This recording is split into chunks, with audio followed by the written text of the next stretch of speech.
minél tudatlanabb egy ember, annál könnyebb kihasználni őt. Világos ez? És minél inkább olyan dolgokat tanítanak egy embernek, ami régen nem volt része az ember működésének, annál jobban ki lehet egy embert használni. Mire gondolok?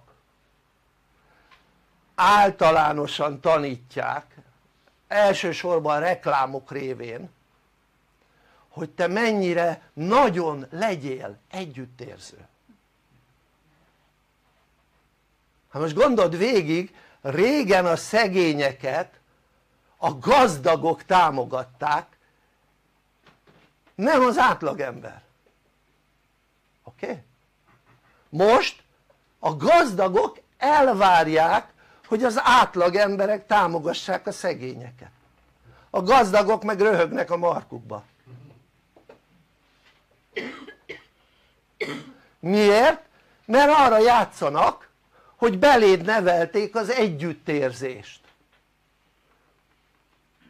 És ezáltal az emberek adakoznak.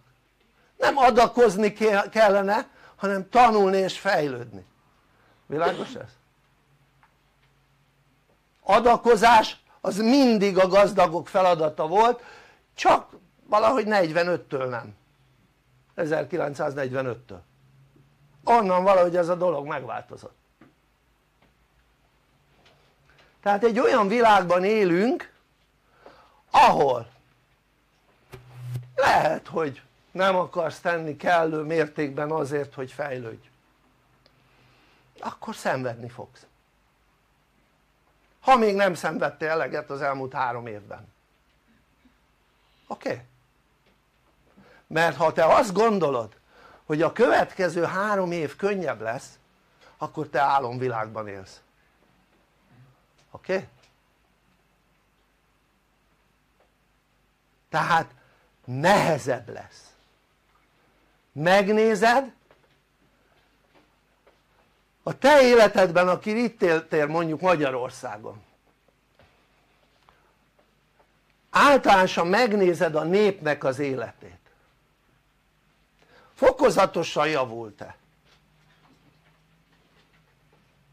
Nem.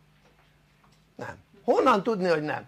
Lehet, hogy azt látod, hogy több anyagi javuk lett az embereknek, de mi a francot érnek a több anyagi javukkal, ha rosszabbul érzik magukat a bőrükben? Érted?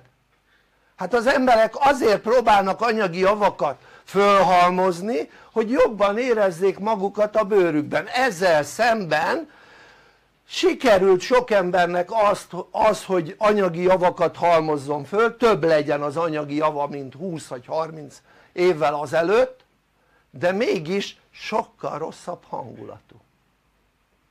És megnézed a társadalom átlagos hangulatát, hát jócskán lejjebb van, mint 10 évvel ezelőtt, vagy 20 évvel ezelőtt, vagy 30 évvel ezelőtt.